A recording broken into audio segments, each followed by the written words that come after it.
stormy seas,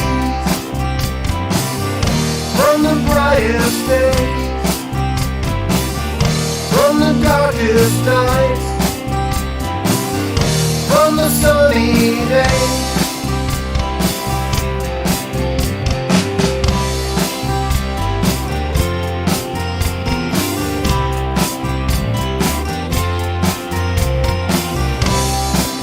You learn something. I hope you learn something. I hope you learn something from the stormy seas, from the brightest days, from the darkest nights, from the sunny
Howdy, howdy, howdy.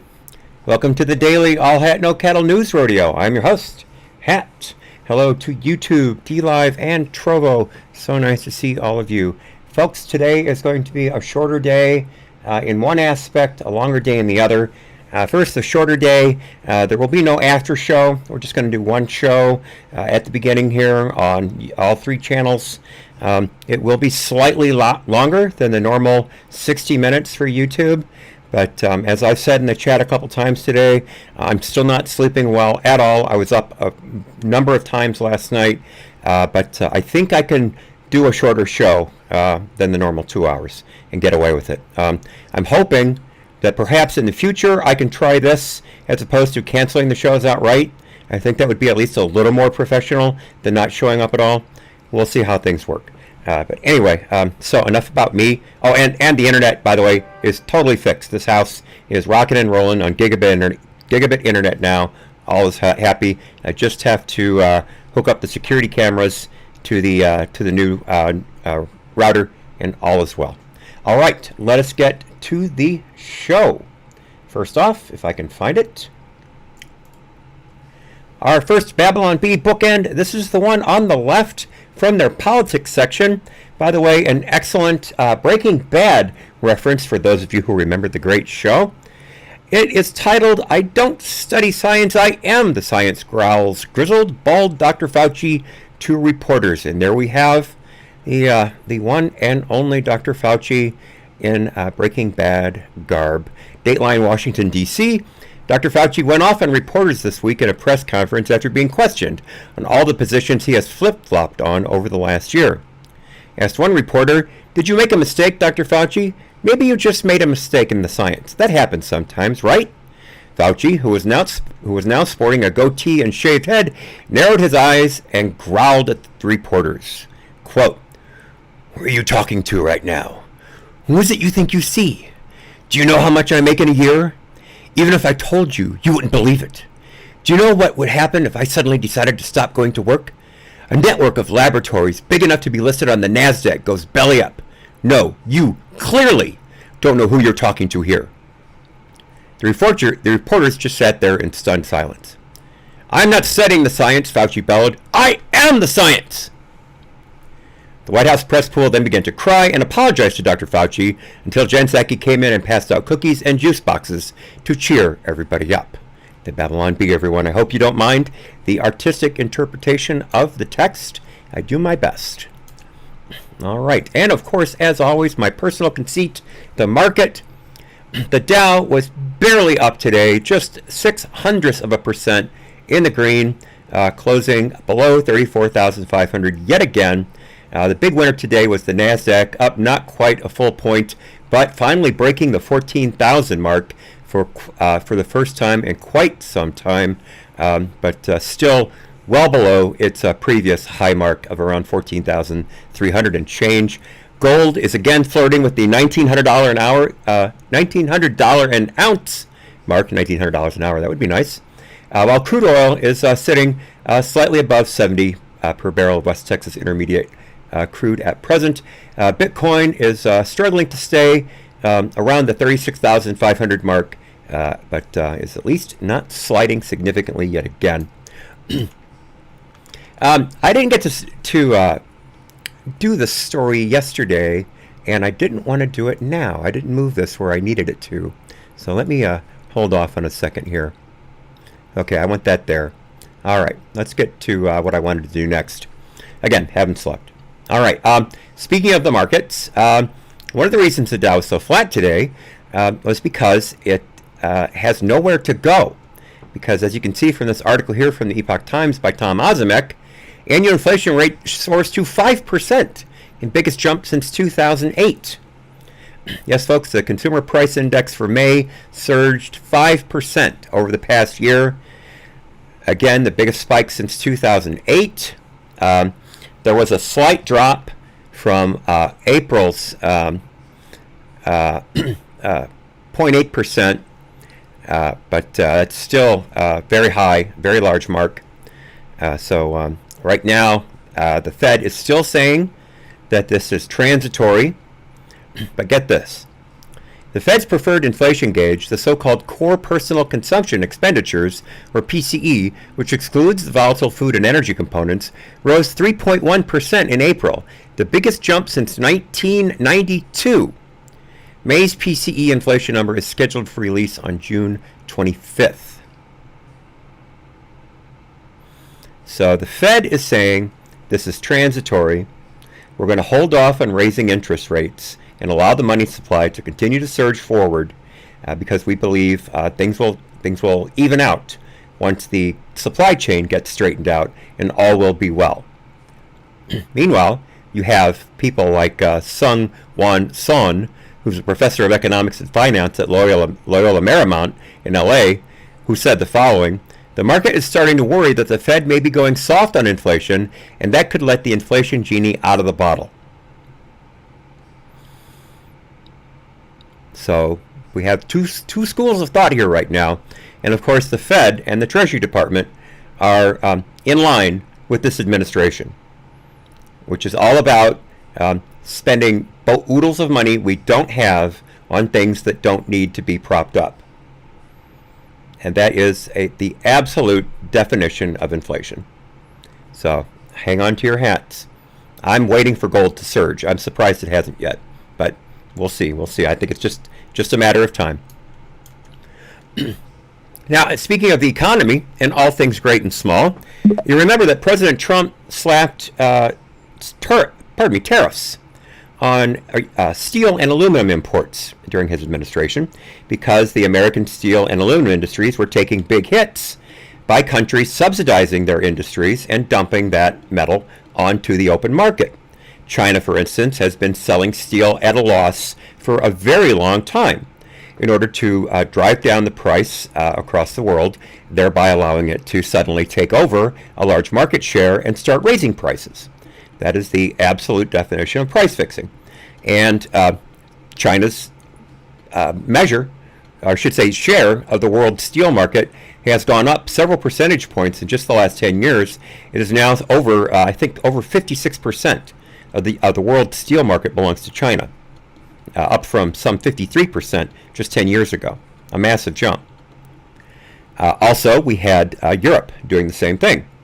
And President Trump slapped the tariffs on to say, we're going to protect our businesses from this dumping, and we're going to promote American-made metal, steel, and aluminum.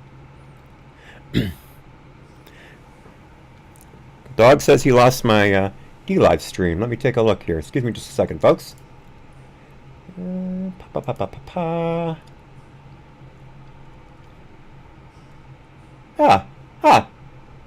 did drop off on D-Live. Let me see what's going on here. Let me give me just a second to reconnect to D-Live, folks. I should not have to disconnect from the other streams, as this new OBS plugin is very robust and allows me to stay connected on the others while the main stream is not connected. All right, let me go ahead and kick that back. All right, let's see here.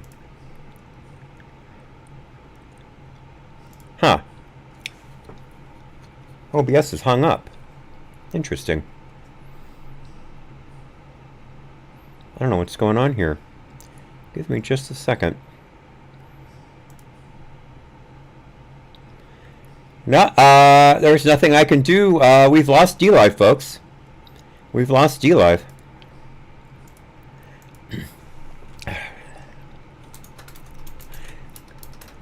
Hang on just a second. I have to get into the chat here.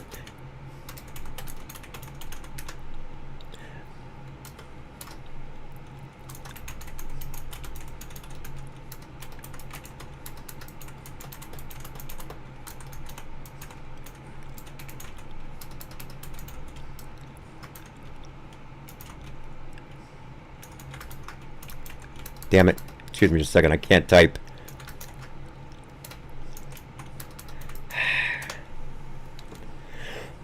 All right. So the D-Live crew is going to be switching over to Trovo. So Twin Cry, you're going to have some company in just a moment.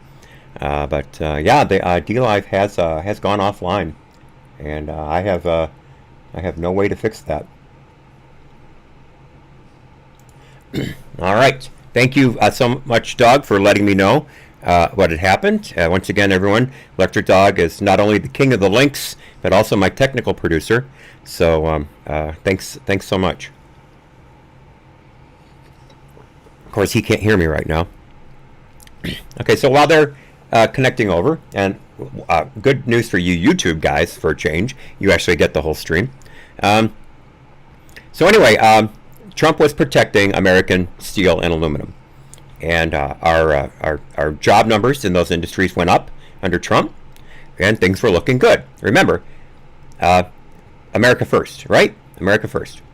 Dog, I can't get OBS to stop to reconnect. I can't. It's not going to work. The only way other I could get OBS to work is he can't hear me. I can't. I'll just hang on a second.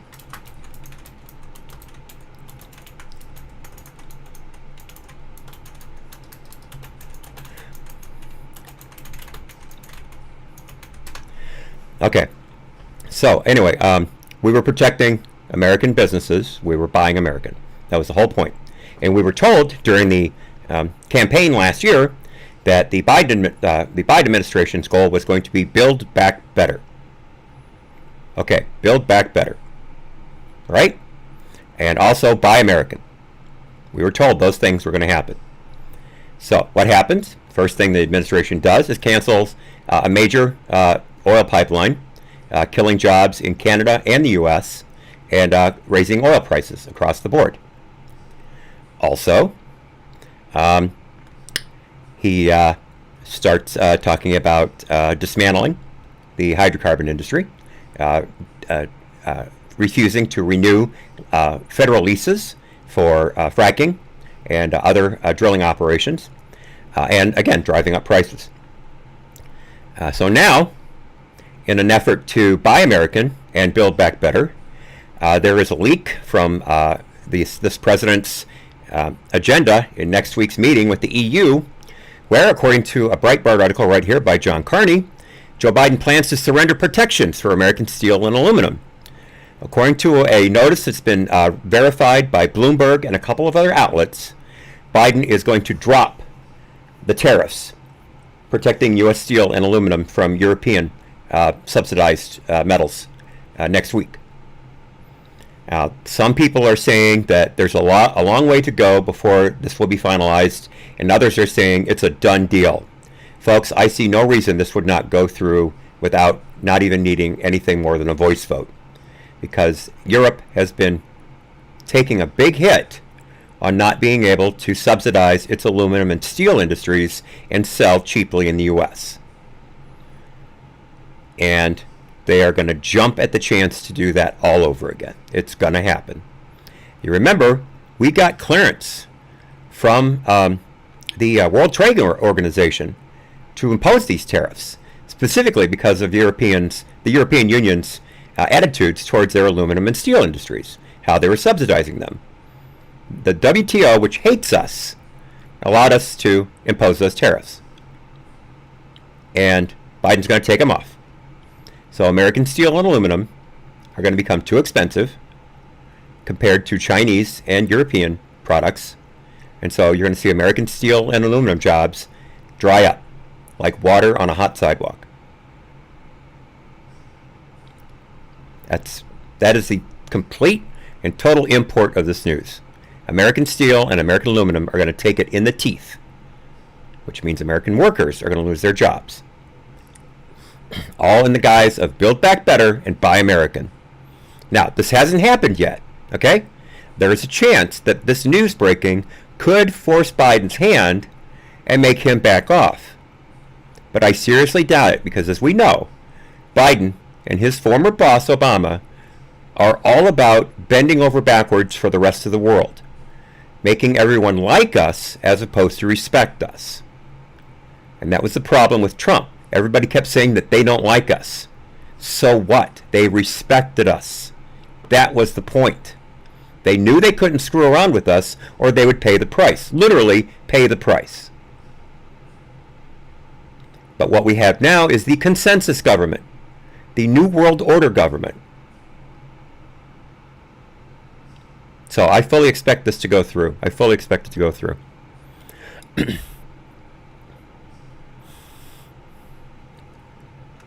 Yeah, DLive is gone, you guys. I don't know what happened, but DLive is gone. It's completely shut down. I can't even get OBS to release the stream from it. Okay, continuing right along. So speaking of the Trump administration, one of the big narratives we heard over and over again last year was that President Trump unleashed the dogs of war onto peaceful protesters in Lafayette Park, used tear gas and rubber bullets and nasty words in order to drive out these drum circles and flower weavers, only so he could walk across Lafayette Park from the White House and stand in front of the church that BLM and Antifa rioters had tried to burn down just a few days previously, although it is still an alleged arson, and take a photo up with a Bible in his hand, basically saying, go ahead and try to burn down our churches, we're protecting them. And I got an article here from the Epoch Times by Jack Phillips. That again proves that that narrative was completely false, that people were making it up the entire time, and that what the administration was saying was in fact the truth. But no one bothered to look at the facts, They just ran with the narrative. And how do I know this? Because the Department of the Interior's Inspector General came out yesterday and said just that. The Inspector General's report said the White House officials did not forcibly clear protesters from Lafayette Park so the president could get his photo taken in front of a church. The IG's report also said U.S. Park Police, or USPP, did not use tear gas to disperse protesters near the White House on June 1st, 2020. The Metropolitan Police, which is operated by D.C. municipal government, used tear gas in a separate, unconnected incident. Park Police had the authority to clear demonstrators in the park to set up fencing after riots and protests in the area, not because of Trump. The former commander-in-chief has also denied the claims he used police to clear them out. But according to Wednesday's Inspector General report, quote, evidence we obtained did not support a finding that the USPP cleared the park to allow the president to survey the damage and walk to St. John's Church.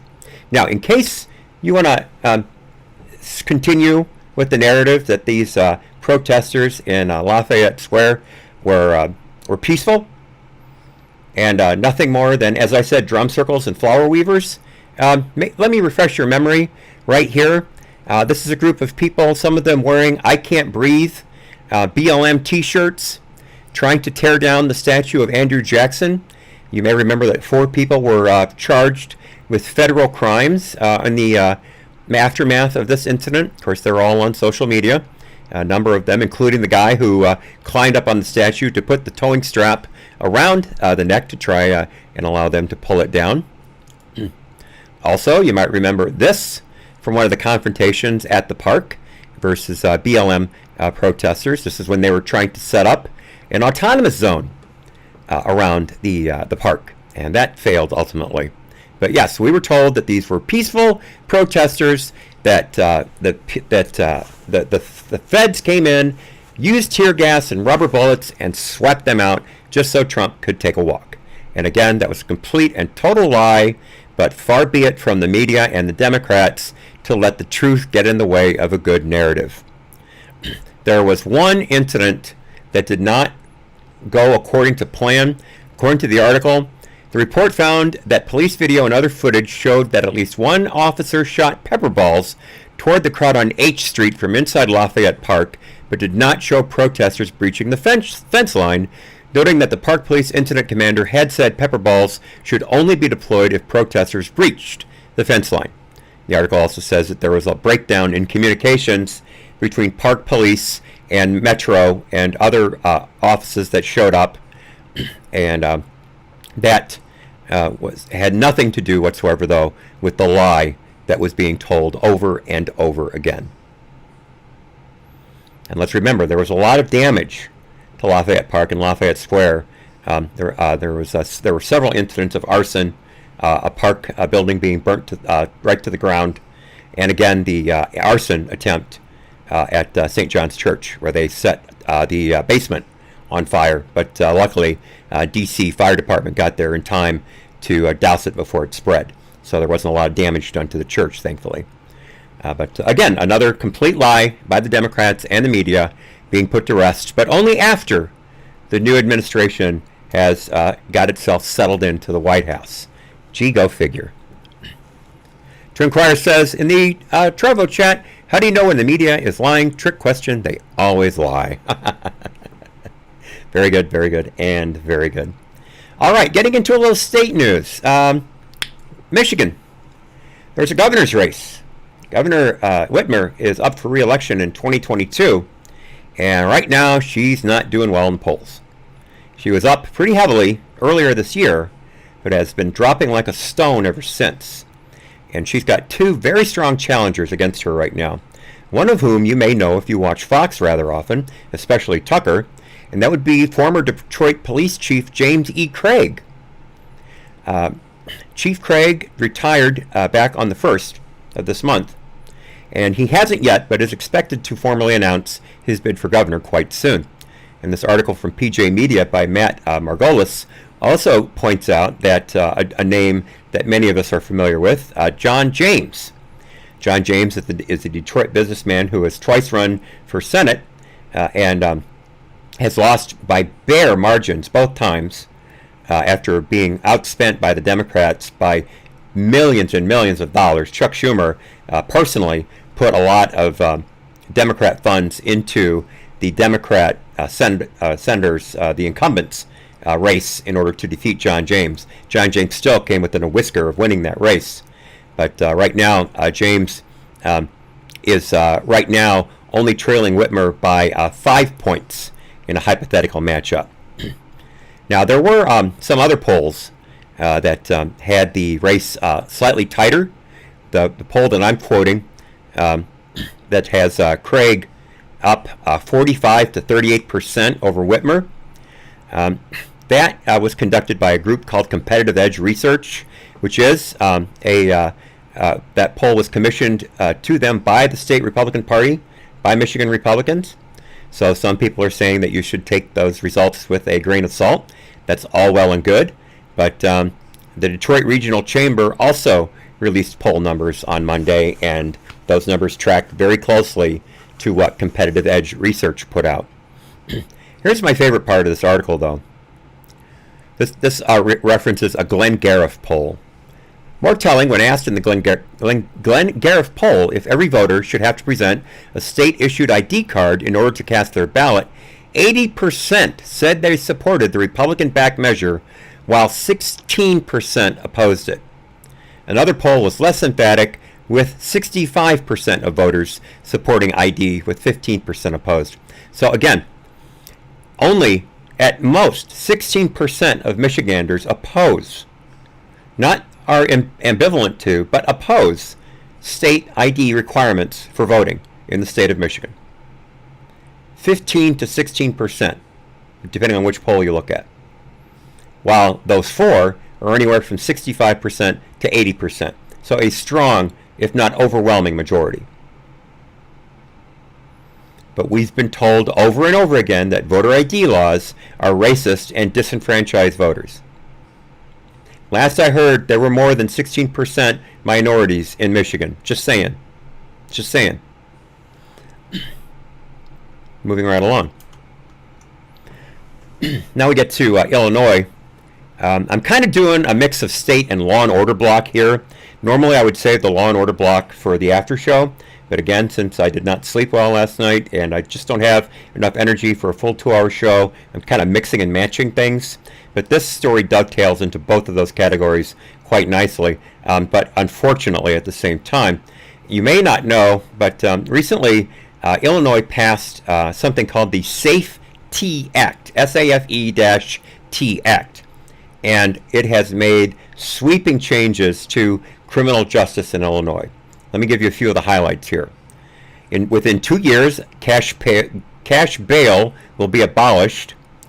There will be a statewide certification program for police officers.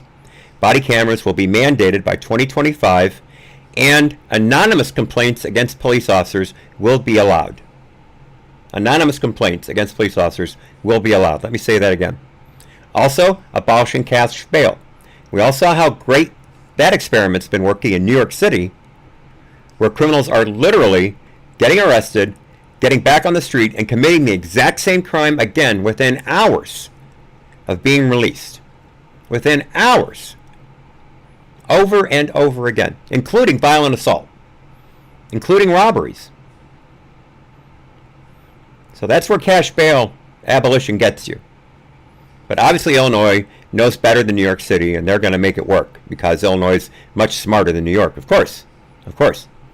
Did I mention that Illinois is also run by a progressive idiot governor named James B. Pritzker, and that Chicago basically runs Illinois? Even though if you took Chicago out of Illinois, it would basically be a red state. Illinois is by far and away rural. Great, great, great swaths of farm country. Lots of corn, lots of soybeans. Lots. Chicago, but unfortunately, has the majority of the population. So they have all the weight. The only other large metropolitan area in Illinois is Rockford. That's the second largest city, and it is also heavily Democrat. But the rest of the state is fairly sparsely populated. Anyway, there's more to the Safety Act, though, than what I just described to you. Also, let me find it here. Just a moment. I don't see it as I scan here, but let me, from memory, I will say that they are also trying to abolish qualified immunity for police officers. And as I've stated before, maybe you're here, maybe you weren't. Qualified immunity basically allows officials of municipalities, of states, employees of the government, allows them to avoid civil trial for criminal violations as long as they weren't knowingly violating someone's civil rights. So incidental criminal conduct, you're shielded from unless you meet a fairly high standard. Now that certainly doesn't excuse things like payola or zoning making zoning laws more strict for some businesses than others in order to favor your political allies, things like that. Those are, of course, crimes, and you're going to get punished for those. But smaller things, you would not. That would be the cost of doing business, basically. And with police officers, qualified immunity protects them from things like being sued in civil court and potentially losing everything they own after breaking someone's finger during an arrest. Honestly, without qualified immunity, if a cop broke my finger while arresting me, even if it was because I was struggling, I could potentially take him to civil court and sue him for damages. And remember, in civil court, it's not beyond a shadow of a doubt. It's preponderance of evidence. So 51% gets you. YouTube's starting to drop off. What's going on here?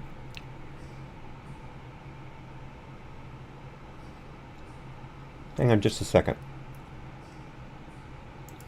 What's going on, Internet? I fixed you.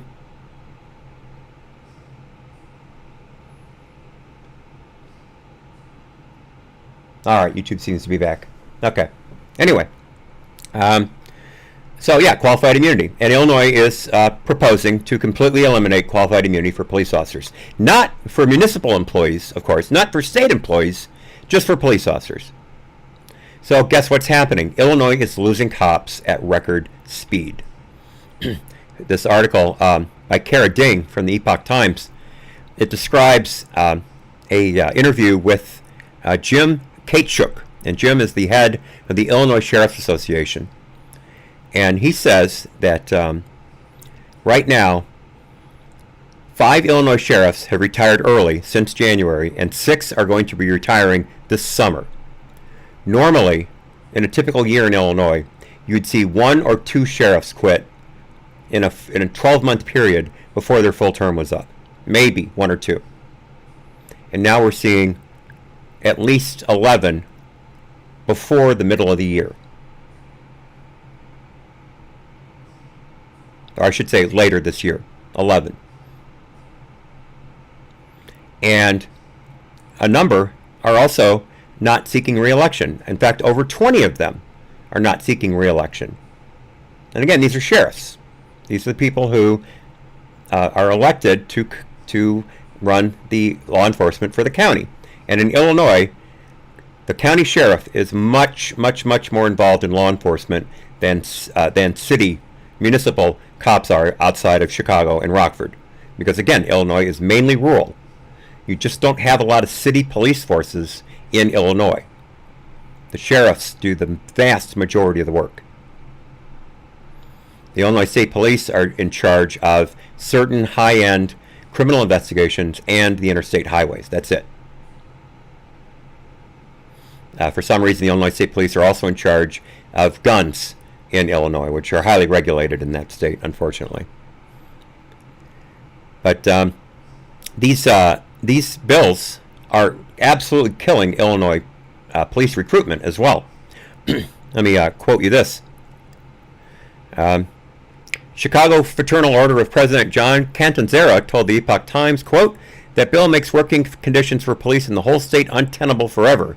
If you got the time to leave, which means if you're eligible for retirement, there is no reason to be in law enforcement. Catanzara also said, the first thing I tell new recruits is, I have no idea why you want to be sitting in those chairs right now, but thank you for joining the circus. You are out of your mind wanting to be a cop in this environment, but we will be here to protect you.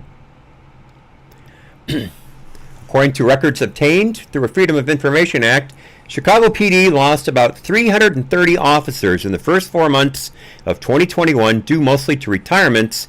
During the same period, CPD brought on about 100 new recruits, so a full 230 officer net loss for Chicago Police Department. Smaller police departments in southern Illinois also face hiring woes. At Bloomington PD, in the most recent hiring cycle, about 50 applicants passed the written test. In a typical year, there would be around 130. Out of those 50, Bloomington Police Department Public Information Affairs Officer John Furman says about 30 will show up for the follow-up physical test, and about 15 will pass the test and proceed to background checks, after which about 7 will pass those and head to the academy. Half of them will quit during the academy.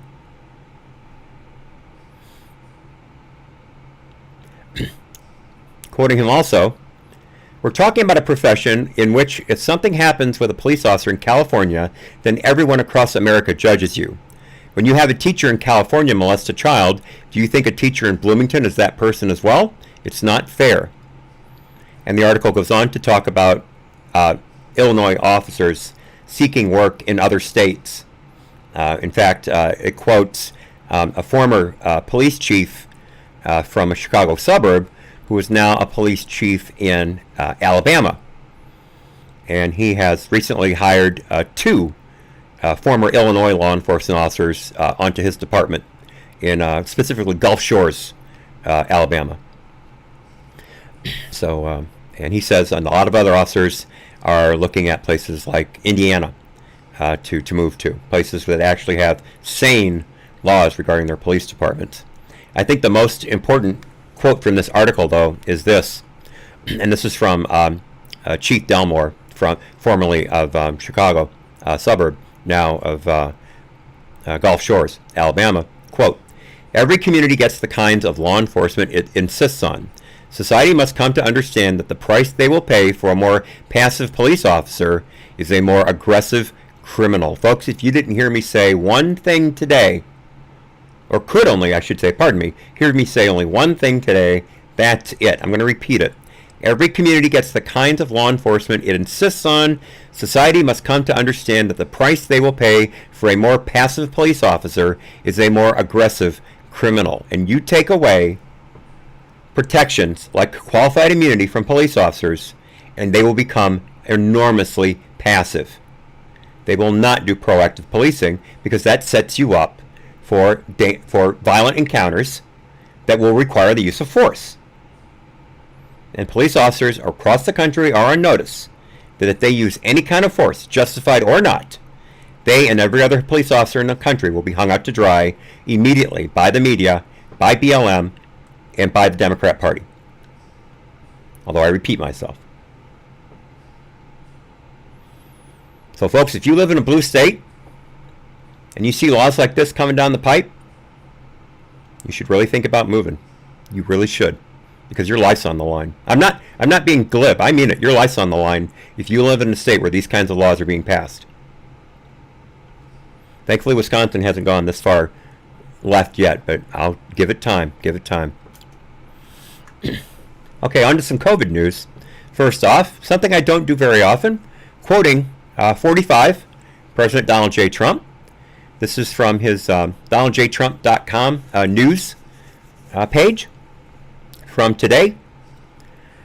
Quote, "It is now unanimous, and I have been proven right once again, that the initial World Health Organization report on the Wuhan lab was flawed and must be redone, this time by a truly transparent investigation. We were right about the China virus from the beginning, and now the entire world sees it. This is why the Chinese Communist Party should pay $10 trillion, that's a T, folks, $10 trillion in global reparations for what they allowed to happen, the worst event in world history. Even here in the United States, the so-called experts like Dr. Fauci were wrong about the Wuhan lab and China's role the entire time. Just think how bad things would have gotten if I followed Fauci's advice and never closed down travel from China and other things. Dr. Fauci likes to say he is, quote, science, when in fact he is merely science fiction." Exclamation point. Number 45, folks, DJT, laying it on the line. Now, talking about money that's been spent directly due to China's unleashing this pandemic, one of the big problems has been tracking the unemployment benefits that the federal government's been handing out, as well as the payroll protection program, the PPE money that's been handed out. And I got a couple articles on that right now. This one's from Axios, a site I don't often go to, by Felix Salmon. And it's quite simple. Half of the pandemic's unemployment money may have been stolen. Half, folks, half. Now, we were told by last year's administration, by the Trump administration, that the worst thing we could do with this money would be to hand it out through state unemployment offices. That was the kiss of death, because, as President Trump would say, their systems are 40 years old. They don't have the capacity to hand out this much money in a timely manner. Nancy Pelosi and Chuck Schumer threw a literal fit, and you know I don't use that word often, threw a literal fit and said that they would not sign the bill unless the money went through state unemployment agencies. Trump relented, and now we have this. Half of that money could have been stolen, and a lot of it went overseas. Let me quote some of the numbers here. The CEO of LexisNexis Risk Solutions estimates that at least 70% of the money stolen by imposters ultimately left the country, much of it ending up in the hands of criminal syndicates in China, Nigeria, Russia, and elsewhere. Much of the rest of the money was stolen by street gangs domestically, who have made up a greater share of the fraudsters in recent months.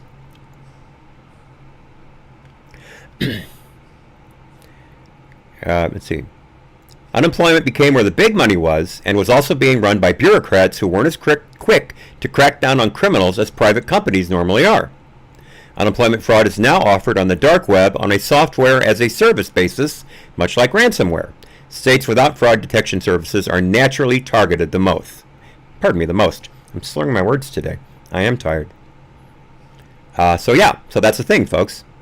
We said it was going to happen, and it happened. Once again, never let the facts get in the way of a good Democrat plan.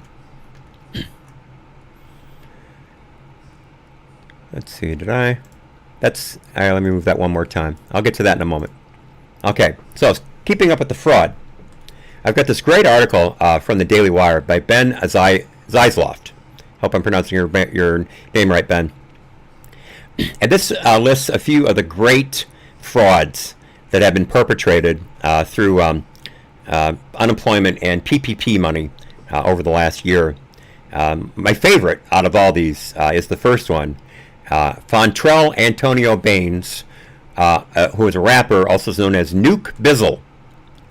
And Nuke got a ton of the preloaded debit cards with unemployment benefits that came out of the California Employment Development Department, also known as the EDD. And Nuke Bizzle managed to finesse, as I'm quoting the article here, $1.2 million in fraudulently obtained benefits through 92 debit cards. Over $700,000 of the benefits were obtained through cash withdrawals and purchases of merchandise and services. Now, this is why, that's not why this is my favorite. It's a lot of money, to be sure. But my favorite is how he got caught. Nuke Bizzle cut a rap song, if you can call them songs, cut a rap song about his fraud. He titled it EDD. And one of the lyrics goes as follows. But as, by the way, he is holding up a large fan of envelopes easily identifiable as coming from California EDD.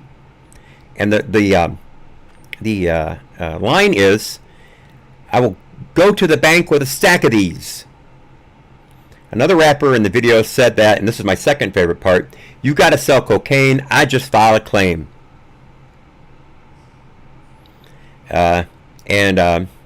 Fontrell is looking at up to 22 years in federal prison for device fraud, aggravated identity theft, and interstate transportation of stolen property. Now, there were a few other good ones. There was dearly departed Florida man. You may remember this story from last year. There was a Florida man whose name is David Hines, Miami resident, who got $13.5 million in PPP loans through different companies that he did not own or that did not exist. He wound up with almost $4 million out of that, and he used almost $320,000 of that to buy a 2020 Lamborghini Huracan. But they caught up with him when he failed to make the payroll payments that he claimed on his loan applications. But so far, Hines has been hit with one count of bank fraud, one count of making false statements to a financial institution, and one count of engaging in transactions and unlawful proceeds. So we'll see what's going to happen to him. Also was Josh Bellamy. Josh Bellamy was at one time a wide receiver for the New York Jets. And Josh was part of a scheme to file $24 million in false PPP loan applications. He has been charged with wire fraud and bank fraud. He allegedly obtained a PPP loan of $1.25 million for his own company, purchased over $104,000 in luxury goods from Dior and Gucci, and spent approximately $63,000 in PPP loan proceeds at the Seminole Hard Rock Hotel and Casino. He also sought loans on behalf of family members and other associates. Now, not my favorite, but by far I think the most clever of all of these people is David Stavely. I hope you guys are having as much fun with this as I am. This is a very serious topic, but you got to have fun when you can. David Stavely is known by a number of different aliases, including Kurt David Sanborn and David Sanborn. And he and a partner filed fraudulent PPP loan applications for the Rhode Island Bank, falsely claiming they owned businesses with large monthly payrolls when in fact they did not own the businesses. Staley and his partner were the first individuals in the nation charged with defrauding the CARES Act PPP. 3 weeks after officials sent Stavely into his home detention with electronic monitoring, he removed his device and fled. This is my favorite part. He then staged his suicide by, among other things, leaving suicide notes with associates and in his car, which was located by the ocean in Massachusetts, unlocked and with his wallet inside. Stavely then managed to travel through various states with several more false identities and stolen license plates. Again, not my favorite. Nuke Bizzle walks away with that, but still points for style for David Stavely for faking his own death and managing to get away for at least a little while before being tracked down, I'm sure, by federal marshals, although it doesn't say that in the article specifically. Again, you got to have fun with this.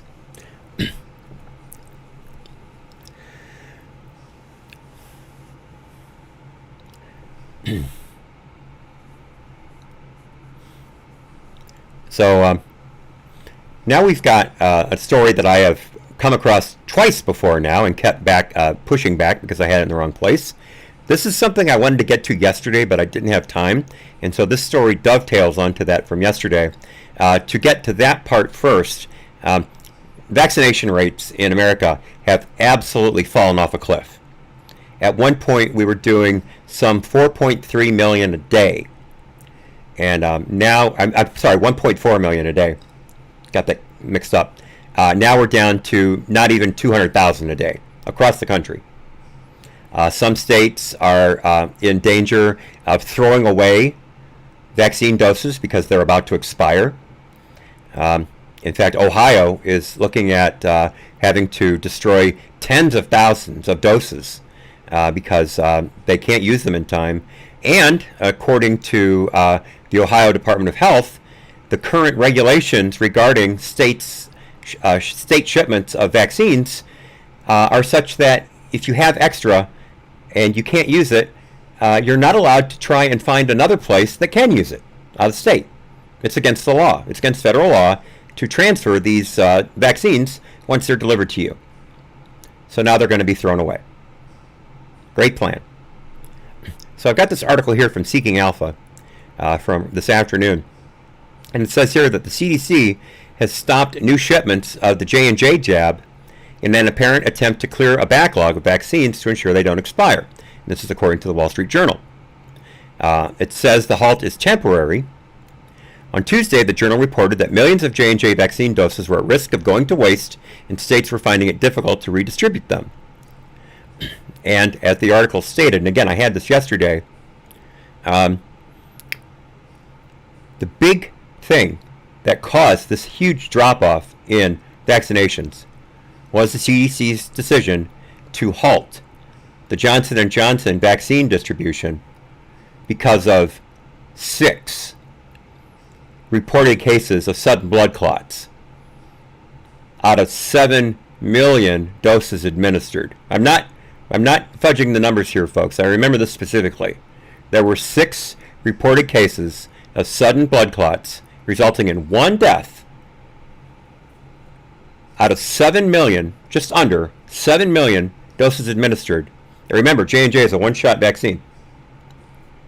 And the CDC shut down that program, allowed the Moderna and Pfizer to go on, but stopped the Johnson & Johnson vaccine for, I think, about 10 days. And then they were extraordinarily surprised why vaccination acceptance rates among the American populace suddenly dropped.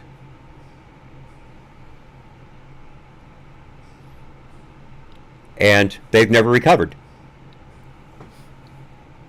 There goes my internet on YouTube again. Let me look at something real quickly here. Hang on just a second. Let me see here. I'm going to check my internet speed.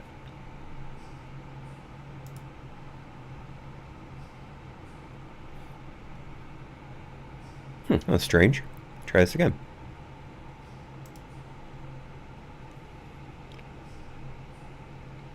Oh, it's down here. I'm going to try well, but maybe it'll take care of it this time. All right, I'll stop screwing around with that. Oh, all right, okay, on to the next article.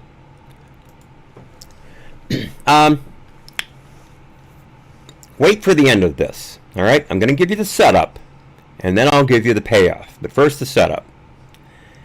Another person has pled guilty to the arson of the Minneapolis 3rd Precinct last year. Well, you remember, the Minneapolis PD were told to stand down, to walk away from the precinct, that is the one that is centrally located in the district where George Floyd died. They were told to hand it over to the rioters, and it was set on fire and burnt to the ground. And they still haven't gotten a new building anywhere close to being constructed yet. Right now, that precinct's dispatch and officer population are coming out of a central location in Minneapolis, well outside of that district. So response times are longer. And already Minneapolis PD has seen a huge loss in force, so that's a problem as well. Add to that the reduction in proactive policing, and you see why Minneapolis has seen the kind of insane spikes in violent crime that it has. Just like the article I quoted from Illinois. So anyway, there have been a number of people convicted with that arson. It's all on social media. They were kind enough to film themselves doing this. Now, the most recent one to have pled guilty is a person named Bryce Michael Williams. He's 27. And Williams taped himself rioting and posted it to social media on TikTok. By the way, this is courtesy of the Daily Wire by Ash Show. And Williams got himself 150,000 TikTok followers pretty quickly. People love riot porn. And he is on video going into the 3rd precinct with another rioter, lighting the guy's Molotov cocktail, and then it was thrown and the fire started. Others followed suit. So right now you have the following people who have pled guilty. Williams, Turner, Dylan Shakespeare Robinson and Brandon Michael Wolf. Now, here's the thing. Turner got 3 years in prison. Robinson got 4. Wolf received 3 years and 5 months. All must help pay restitution. Pardon me. Restitution. And again, this is all on tape. Now, Williams got 2 years and 3 months. 2 years and 3 months. Now, he was also ordered to pay $12 million in restitution. I don't care how many TikTok followers you have. I don't think you're going to be able to come up with $12 million. But that 2 years and 3 months is below the federal guidelines for minimum sentence. And it also is obviously less than what the other guys got, by far. But the judge said that Williams is a, quote, good person who made a terrible mistake. So he's part of a riot. He's filmed himself rioting. Is directly involved in a major arson, and the judge describes him as a good person who made a terrible mistake. Okay, maybe that's true. Maybe that's true. But Williams got a full year plus less than these other guys. Except for, I should say, almost a full year. One guy got 3 years. Williams got 2 years and 3 months. Okay, so at least close to a year less. Now remember, here's the thing. Here's the payoff. What's the big thing we've been told over and over again about the justice system in America? That it is systemically racist, right? That's what we've been hearing for years now. That there is a disproportionate number of minorities in jail, in prison, due to systemic racism in policing. Okay, so again, Bryce Michael Williams, 2 years and 3 months, at least 9 months less of a sentence than the next guy convicted of the exact same crime. Here's a picture of Bryce Michael Williams. Systemic racism, everyone, staring you right in the face. All right, moving right along. Let me see if I can refresh this, because I love this story even without the graphic. It's even better without the graphic. Okay, this webpage right here, you can't tell, but this is from the Custom and Border Patrol government website. And this particular page holds the graphs for the Southwest land border encounters. So all of the border crossings, illegal border crossings, through the last 4 years have numbers and charts on this page. And I've been able to see those numbers exactly once. Every other time I go to this page, I get this error message. Every time, except for the very first time I went there. And I was only able to look at it for about 15 seconds. And then I got this error message, and the page went away. That's been happening for at least the last hour and a half, 2 hours. And here's my guess as to why we're getting this error message.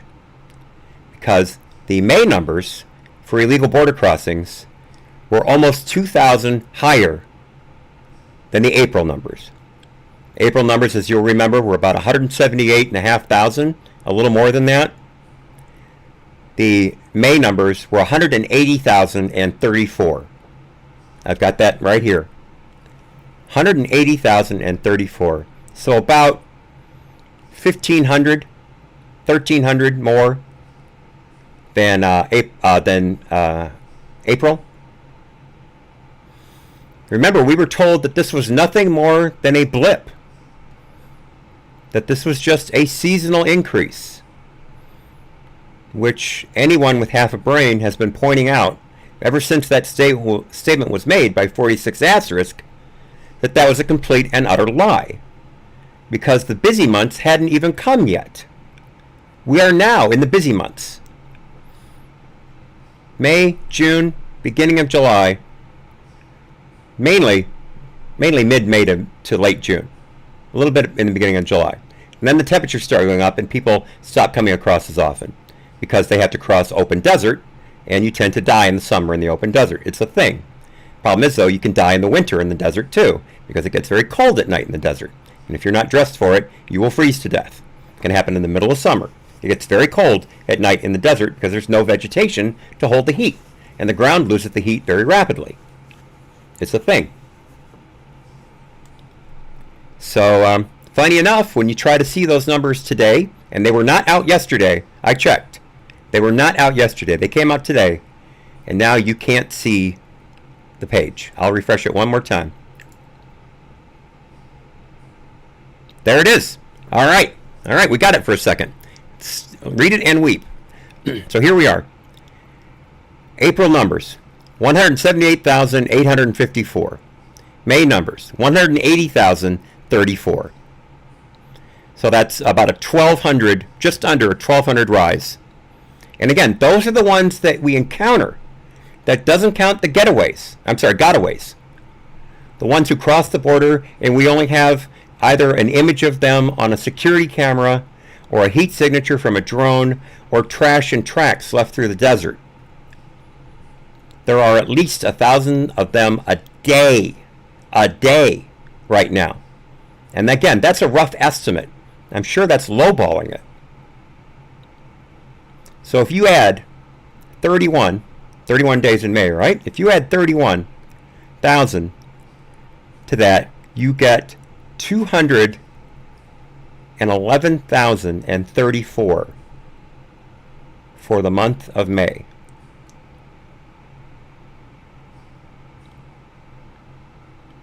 Over 200,000.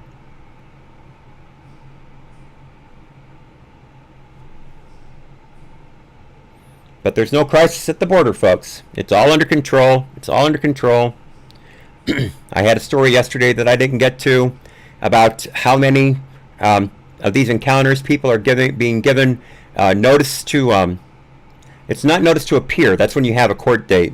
It's basically notice to notify, where you have to tell ICE where you live once you get there, as if ICE is going to do anything about tracking you down, since this administration has completely neutered ICE to the point of it being basically a vestigial government agency. And I fully expect it to be written out of the budget in the coming years. I fully expect that to happen. And let's not forget, by the way, all this attention on the southern border. That's a thing, sure. But that's only about half, at some times, perhaps a little more now, but usually only about half of the illegal entries into the United States. The other half are people who come in on visas, student visas, temporary work visas, things like that, or even a vacation visa, a temporary visa, but they don't leave. They just hang around. Some of these people get good jobs, and then their employers hide them from the feds. They either pay them under the table, or they help them create a fictitious ID to be paid under, as to not to alert the feds as to where they are and that they're here illegally. It happens all the time. Those are the ones that you don't hear about. Those are the ones who are taking the really good paying jobs away from American citizens, including naturalized American citizens, people who did it the legal way, spent thousands and thousands of dollars, waited years in their crap hole countries to get here to make a life for themselves.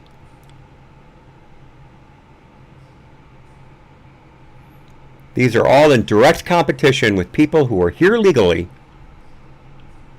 and it is amazing that the Democrat Party thinks that by bending over backwards to encourage illegal immigration, they are making inroads in the minority communities.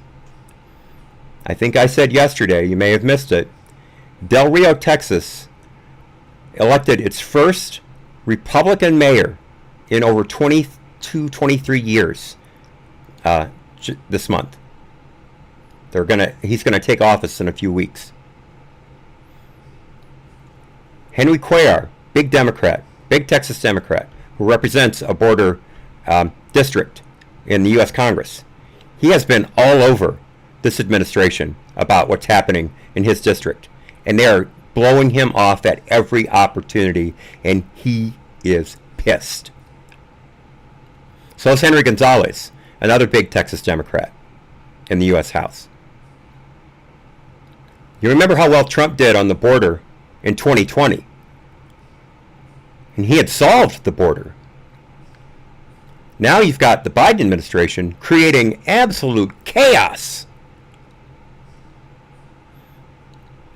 And those voters who labeled themselves Democrats for all those decades, they're going to be walking away from that party in droves in 2022, unless the Republicans act like the Republicans of old and ignore them. I pray that's not the case. I pray that's not the case. The Republican Party has got to get to the border early and often and make its case to those counties. If they do that, I foresee a red wave across the Texas-Mexico border. Let's see what happens.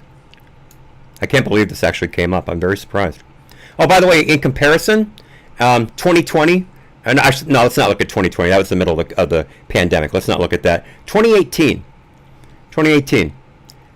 Again, this last month, 180,034. 2018, 51,862. Less than a third for the entire year, the entire fiscal year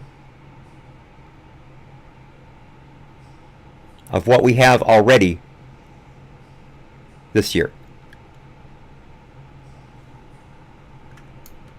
And again, these are fiscal years, not calendar years. I believe the federal fiscal year starts in October. All right, getting near the end.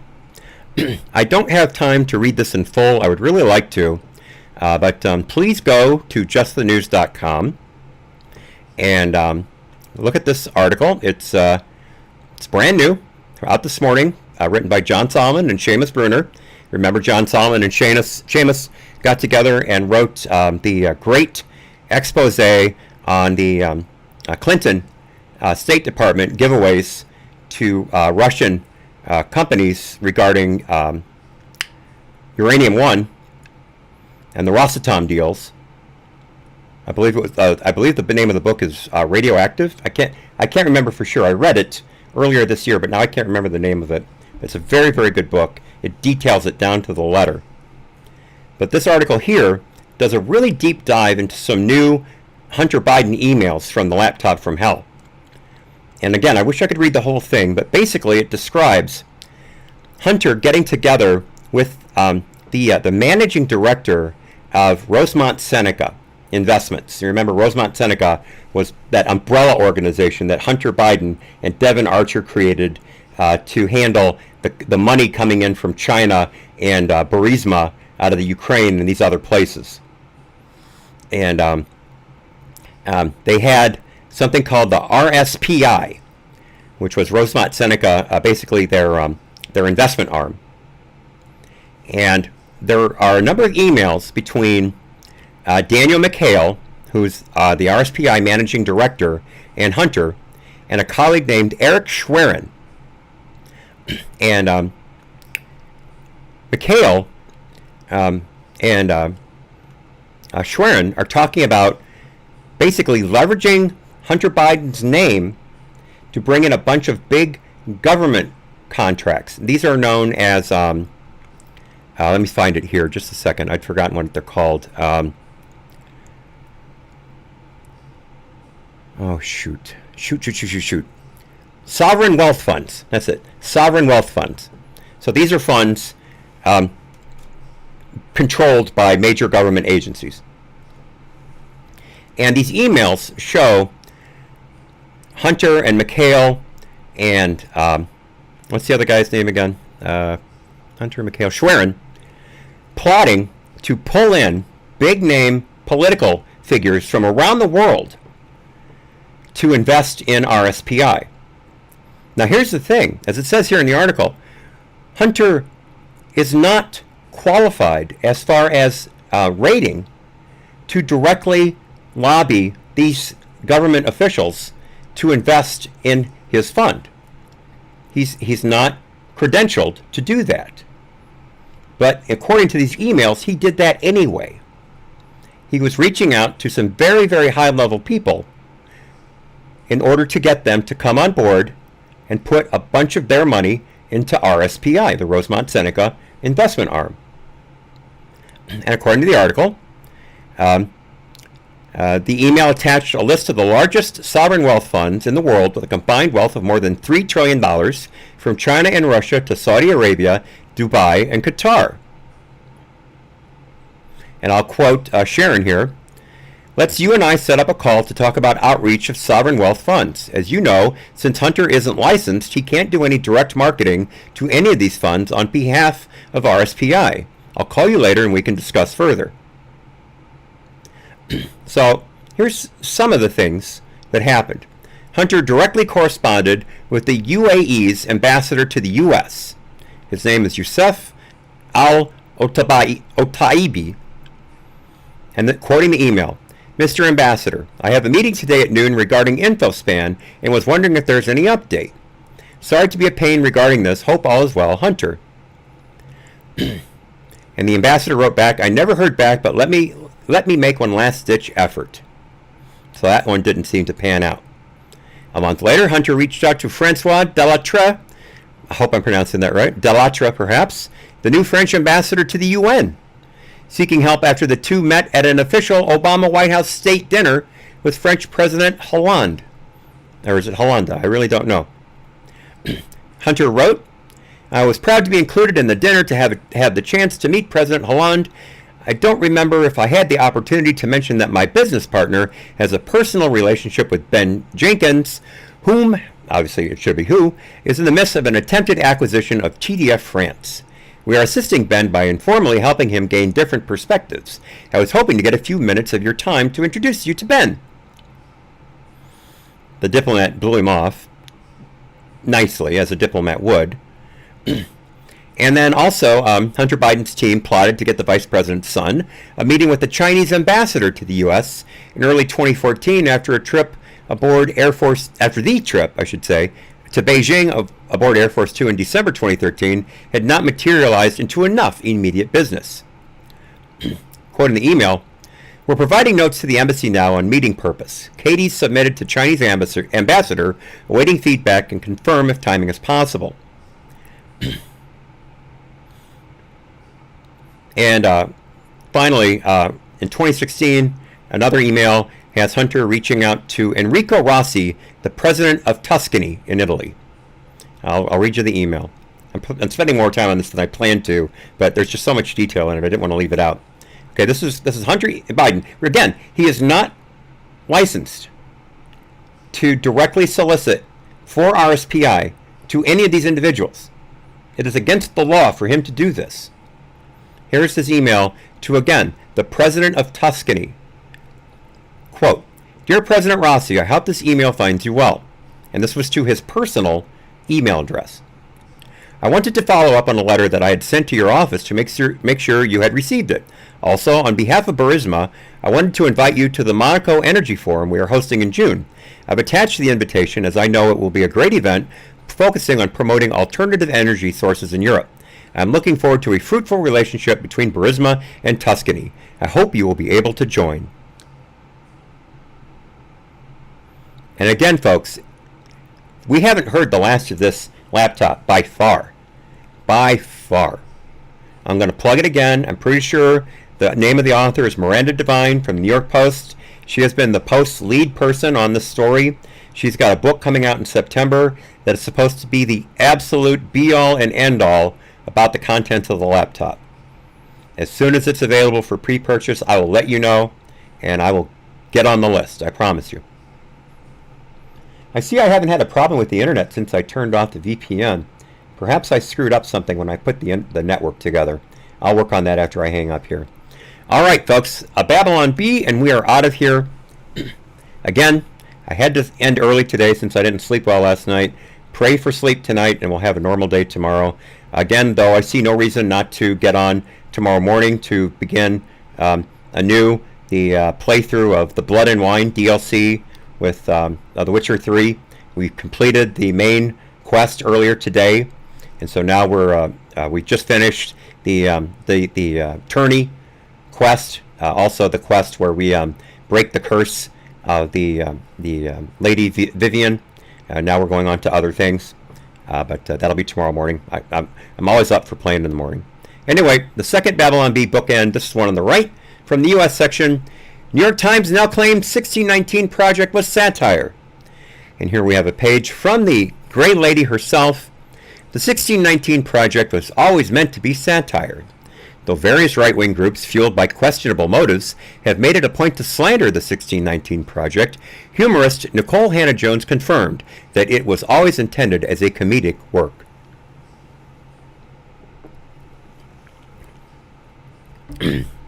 Electric Dog puts in the YouTube chat 3 dead in a Florida shooting at a Publix. That is horrible. That is horrible. Let's see what happens there. Thank you for putting that out there, Dog. Dateline New York City, New York. In a front page article this week, the New York Times confirmed what many have long suspected, regarding the 1619 Project. It's just satire. Whoa! You thought it was real? Said Dean Baquette nervously in an interview. Yeah, that whole 1619 thing was just a joke. Always was. We have excellent satire writers here at the Paper of Record. Really surprised you fell for it there. Close quote. According to the project's creator, Nicole Hannah-Jones, her goal was to create something so historically inaccurate and over the top that people would just have a swell time laughing at it. Quote, unfortunately, I was suddenly awarded the Pulitzer Prize for my work because people actually thought I was being serious, she said. Then Republicans pounced and I had to defend myself, and I just kind of forgot to tell everyone it was a joke. Funny, huh? Close quote. New York Times cleared up any confusion about the article and indicated they will be moving the 1619 Project to the humor section of the newspaper. Public schools that have been teaching the 1619 curriculum claim to also be in on the joke and have told angry parents to just lighten up and have a little fun with it. According to reports, conservatives are still really angry due to them being lame and no fun at all. Said Dean Baquette, stay tuned for our next big joke. The Babylon Bee, everyone, sending us out on yet another broadcast day, truncated though it is. All right, I'll see what I can do about this network. Thanks to all of you helping me out regarding the downtime in DLive. Thank you for switching over to YouTube and Trovo. Sorry to make you do that. Okay, folks. So again, oops, I got the wrong screen up here. Give me just a second. As you can see here on the screen, we've got the daily news rodeo every day at 4 p.m. Eastern, Monday through Friday. And then Monday through Friday, 8 a.m. Eastern, I do 3 hours of The Witcher 3 currently. And then on the weekends, starting at 9 a.m. Eastern, and sometimes continuing in the afternoon at 2:30 Eastern, depending on how I feel. If I don't start sleeping soon, there won't be any afternoon shows this weekend, but I still hope to do the mornings. But until whenever I see you next, and again, thank you all so much for being here. Be well. God bless. Happy trails. I'll see you all real soon. Learning curve on the way out. Bye-bye.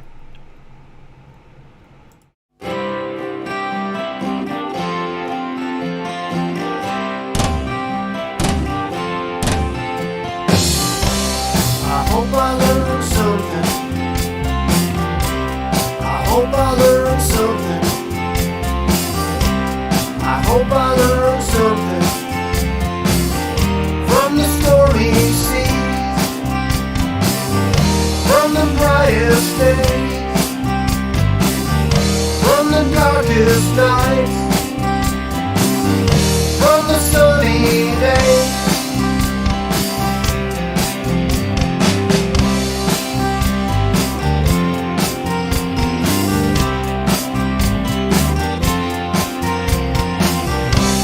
I hope you learned something.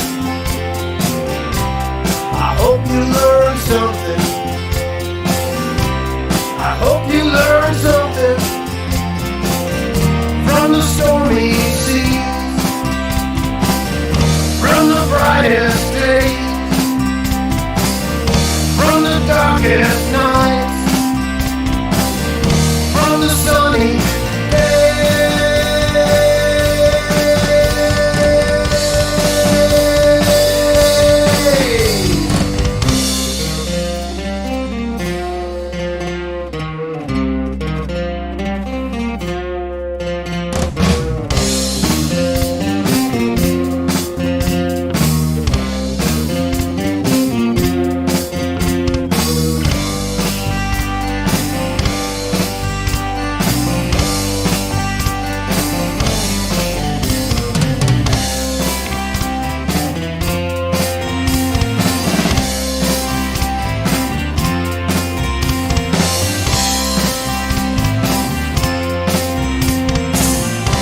something.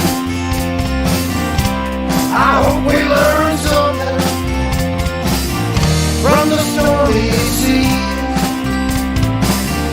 from the brightest day, from the darkest night.